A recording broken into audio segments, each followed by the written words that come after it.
The atmosphere, good morning. Good morning, Drew. How are you? Did you have a big night? Yeah, it wasn't quite, I can assure you.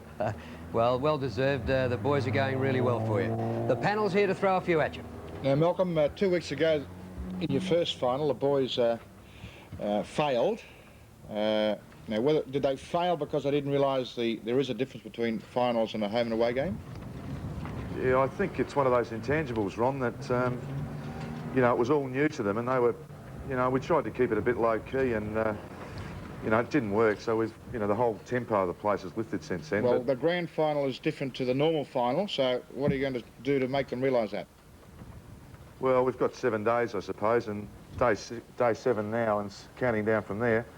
Oh, we'll do a few things slightly different. We'll train the same nights, but we'll certainly do a few things different to what we did this week. Malcolm, you watched Geelong very, very closely last year and made the decision to take on the coaching job. And it's pretty obvious to me that you've instilled a lot of discipline into that football club. How do you do such a thing? Well, I suppose it's a belief, Ian, that, you know, I really do believe, and I think everyone had believed that the players were there, the ability was there, and it was just those little things that were lacking on the ground.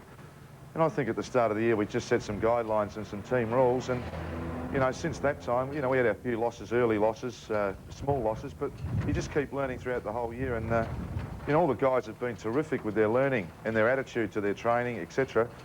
So it was one of those snowballing effects that, you know, it's paid off now to play in the grand final. Malcolm, yesterday's performance, a very, very solid hit out in compared with the week before. I thought a lot of guys really didn't go for the ball in the previous week, although you beat Melbourne. How did you see yesterday's performance? Better than last week? Oh, yes, Don. I thought it was probably overall one of the great tackling days that I've ever seen in a game of footy. You know, they just were relentless in their approach at the ball and also on Essendon players, and, you know, that sort of pressure all day. You know, certainly the second half it died off a bit, but that first half they were just very, very good at the ball. Malcolm, you've been making some great experiments with your selection of people on the boundary and things like that. You've really revolutionised some of the thoughts of panellists and everybody. Is that very difficult to get to the players themselves to accept that? Yeah, sometimes I think it is, Bob, if you've got the wrong players. And but I mean, it's always been it's always been you know, the team has always been first and foremost for the whole year, and you know, I think some of our better players are even better because of it. And that concept of, you know, even, you know, Paul Couch and Mark Bairstow the week before, for them to accept that and then come on and get over 40 possessions, just shows you what terrific team players they are. And I think that, you know, if you do throw something new up to them, they are willing to listen and learn and, you know, and try and work their way through it. It's been a great result from that point of view. Malcolm, there's been a lot of emphasis placed on who may be going to man up Gary Ablett, even already in the press, but do you see one of your biggest hurdles maybe is containing collectively the Hawthorn star-studded forward line? Oh, sure. I think it's a two-edged sword, isn't it, Kelvin? You know, you've got their forward line that is capable of producing a lot of goals, and I suppose ours is too. So, yeah, it's going to be very difficult for any defender if the hard work's not done around the middle of the ground. And, you know, I'm a great believer that the game is set up in and out of the middle of the ground. So I think it's important that you try and stop supply. We all know that. How you do it on the day is a very difficult task against a good side, but we'll certainly have our plans around that attack rather than, you know, if Brereton's going to get some kicks and so's Dunstall, well, so's Ablett and so's Brownless and so's Stoneham. So just that supply we've got to watch. Malcolm, what areas do you feel you've improved in greatly to put the side in this position to be playing in the grand final? You mean what's been done throughout the year or what will be done this week? Well, just going back to last year, they were middle of the road side. All of a sudden they're playing in a grand final without a great deal of new players into that team.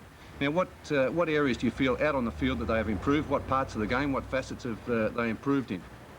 Oh, you'd have to say, just from a team aspect, you know, there was one fantastic smother Gary Ablett did yesterday off the boot, which set up a goal for us.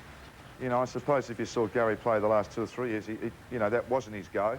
But he's tried to learn that art too. Bruce Linder being very defensive as a defender.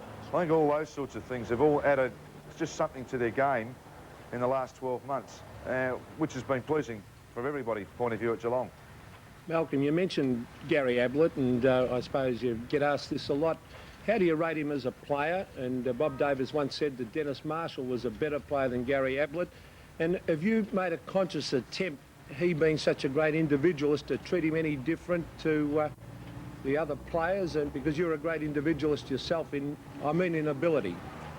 Not really, Peter. I mean, Gary is very much a team-orientated person. You know, what's past is past, I suppose, but Gary really has contributed to team, you know, any meetings and all that, and especially the back half of the year and the finals have been on. You know, he's been as vocal as anybody in trying to get the players going and all those sorts of things. So, you know, he is a marvellously skilled player, and he's added those other things to his game now, and he's a very, very difficult opponent for anyone. Malcolm, just how far can Barry Stoneham go in Australian football? Oh, but Ron, I think you know that, you know, I enjoy watching Barry play. I enjoy the hard work he does, but he's a magnificent athlete, and he's a great team player. It's at 21, you know, with probably just over 50 games underneath his belt, I think he displayed his talents in that state game at centre-half forward. He is a marvellous player and a terrific character to have around the club. He is a real solid citizen, and he's got a terrific future ahead of him. Malcolm, just the last thing, I want to hope that you can join my exclusive club at 5 o'clock next Saturday afternoon. Bob, I'd love to join you. Okay, good on you, Malcolm. Good on you, Malcolm. Thanks very much for joining us this morning. And good luck next weekend. It's a different role for you, certainly, than being in the commentary box as you were last year. Yes, Drew. Thanks very much. Okay. Mind those cars tooting, too, on the way past. Hope they don't get you. All right, well, during the season...